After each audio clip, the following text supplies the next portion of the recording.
दोस्तों साल 1927 में चार्ल्स लिंडबर्ग अमेरिका के होंडुरस के ऊपर से उड़ान भर रहे थे। अपनी उड़ान खत्म करने के बाद नीचे उतरकर उन्होंने एक रिपोर्ट पेश की, जिसमें उन्होंने बताया कि उन्होंने होंडुरस के जंगलों में एक शहर देखा है। बस इतना कहने की देर थी कि तमाम एक्सप्लोरर्स, रिसर्चर्स, आर्कियोलॉजिस्ट उस शहर की खोज में निकल पड़े। दोस्तों 1927 से शुरू हुई खोज 1940 तक चली, लेकिन कभी भी किसी को भी ऐसी किसी जगह के कोई सबूत नहीं मिले और 1940 आते आते चार्ल्स के उस दावे को झूठा तक कहा जाने लगा था। लेकिन साल 1940 में ही एक धनवान व्यक्ति जॉर्ज गुस्तेव ने थियोडर मॉर्डे को उस गुमनाम शहर को ढूंढने के लिए अपॉइंट किया। थियोडर मॉर्डे, जो खुद एक काफी एक्सपीरियंस्ड एक्सप्लोरर थे, वो उस शहर की खोज करने निकल पड़े और लगातार 4 महीने उस शहर को खोजते रहे। और 4 महीने के बाद थियोडर मॉर्डे जब लौटते हैं तो दावा करते हैं कि उन्होंने उस शहर को खोज निकाला है। और चार्ल्स की तरह लोग उनके दावों को भी झूठा करार ना दें, इसीलिए मॉर्डे बाकायदा उस जगह के कुछ सबूत भी अपने साथ लेकर आए थे, जिसके बाद पूरी दुनिया में और सबसे ज्यादा इंडिया में जैसे खलबली मच गई थी, क्योंकि उस गुमनाम शहर का, उस रहस्यमय जगह का सीधा कनेक्शन इंडिया से है। देखिए, जब मॉर्डे होंडुरस के जंगलों में छुपे उस शहर में पहुंचे तो वो बहुत ही ज्यादा हैरान रह गए, क्योंकि जब उन्होंने वहां की चीजों को देखा, वहां की मूर्तियों और मंदिरों को देखा, तो वो समझ गए कि यहाँ कभी एक पूरी सभ्यता बसती थी। और दोस्तों सबसे ज्यादा चौंकाने वाली बात कि उस जगह पर बहुत सारा सोना भी है। अब दोस्तों पूरी दुनिया में इस खबर के कारण खलबली मची थी, लेकिन इंडिया में खलबली मचने का कारण वो सोना नहीं था जो उस जगह पर मिला था। इंडिया में खलबली मचने के पीछे कारण था वहां मिली कुछ मूर्तियां। दोस्तों मॉर्डे जब वहां पहुंचे तो उन्होंने देखा कि उस जगह पर मगरमच्छ और सांप जैसी कुछ मूर्तियां थी, और इन सब के अलावा वहां एक मंदिर में एक सबसे बड़ी मूर्ति थी, और वो मूर्ति ये थी। अब इसे देखकर कुछ याद आ रहा है? दोस्तों होंडुरस की उस जगह पर मिली ये मूर्ति हूबहू हनुमान जी से मिलती है।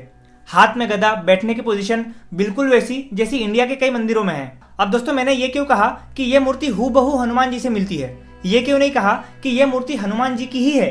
तो इसको समझने के लिए हमें इतिहास में हुई कुछ घटनाओं को जानना पड़ेगा। लेकिन उससे पहले आपको बता दूं कि अमेरिका में जिस जगह पर यह शहर मिला है, ये मूर्तियां मिली है, उस जगह के अलावा उसके आसपास भी ऐसी कोई जगह नहीं है, ऐसा कोई इतिहास नहीं है जो ये बताए कि यहाँ इस तरह की कोई ट्राइब रहती थी या ऐसा कोई कबीला जो वानरों की पूजा करता हो। तो फिर यह मूर्ति जो हनुमान जी की तरह लगती है, जो एक मंदिर में है, लोग जिसकी पूजा करते थे, उसके इसी जगह पर होने के पीछे क्या वजह होगी? तो देखिए, अब चलते हैं थोड़ा पीछे इतिहास में।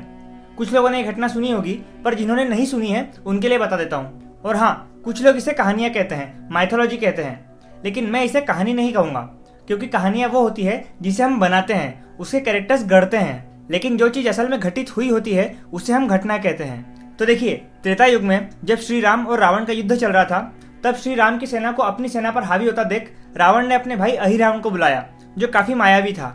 उसने अपनी माया का इस्तेमाल कर श्री राम, लक्ष्मण और उनकी पूरी सेना को एक साथ बेहोश कर दिया, और फिर अहिरावण श्री राम और लक्ष्मण जी को अपने साथ पाताल लोक ले गया। इसके बाद अहिरावण की माया का असर खत्म हुआ, तब विभीषण समझ गए कि यह काम अहिरावण का ही है।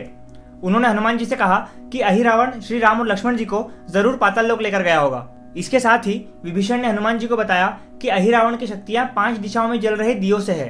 जब तक ये दिए जलते रहेंगे, अहिरावण को पराजित करना असंभव है, और इन 5 दियों को एक साथ बुझाना होगा, तभी अहिरावण की शक्तियां खत्म होगी। इसके बाद हनुमान जी पाताल लोक पहुंच गए और उन 5 दियों को एक साथ बुझाने के लिए पंचमुखी रूप धारण किया और उन दियों को बुझा भी दिया।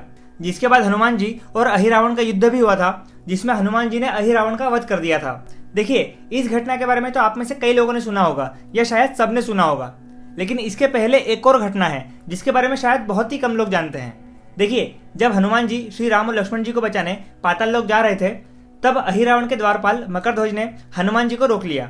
दोस्तों दरअसल मकरध्वज खुद हनुमान जी के पुत्र थे, जो हनुमान जी के पसीने से जन्मे थे।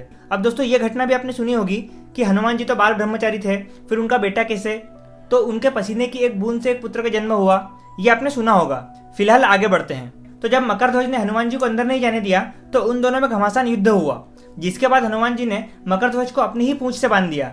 फिर अहिरावण का वध करने के बाद, श्री राम और लक्ष्मण जी को छुड़वाने के बाद, खुद श्री राम ने मकरध्वज को पाताल लोक का राजा बना दिया। अब देखिए, यहाँ 2 बातें हैं। पहली, मकरध्वज हूबहू हनुमान जी की तरह दिखते थे, कद काठी भी बिल्कुल वैसी ही थी। दूसरा, अगर आप भारत और श्रीलंका के एंटीपोड्स देखेंगे, यानी अगर आप भारत से एक टनल खोदना शुरू करेंगे, तो इसका दूसरा छोर सेंट्रल अमेरिका में निकलेगा। अब यहाँ पर एक सवाल ये उठता है कि क्या अमेरिका का होंडुरस ही हमारा पाताल लोक है? अब देखिए, अगर इन दोनों बातों को कनेक्ट करें तो कहीं ऐसा तो नहीं कि लॉस्ट सिटी ऑफ होंडुरस की जो मंकी गॉड की मूर्ति है, जो हूबहू हनुमान जी की तरह दिखती है, वो असल में मकरध्वज की मूर्ति हो, या फिर सच में हनुमान जी की ही मूर्ति हो, क्योंकि हनुमान जी ने ही अहिरावण का वध किया था। तो शायद इसीलिए पाताल लोक के लोग हनुमान जी की पूजा करते हों। दोस्तों, इस बारे में आपकी क्या राय है कमेंट सेक्शन में जरूर बताना। वीडियो पसंद आया हो तो प्लीज लाइक और सब्सक्राइब का बटन जरूर दबा देना। धन्यवाद। जय हिंद।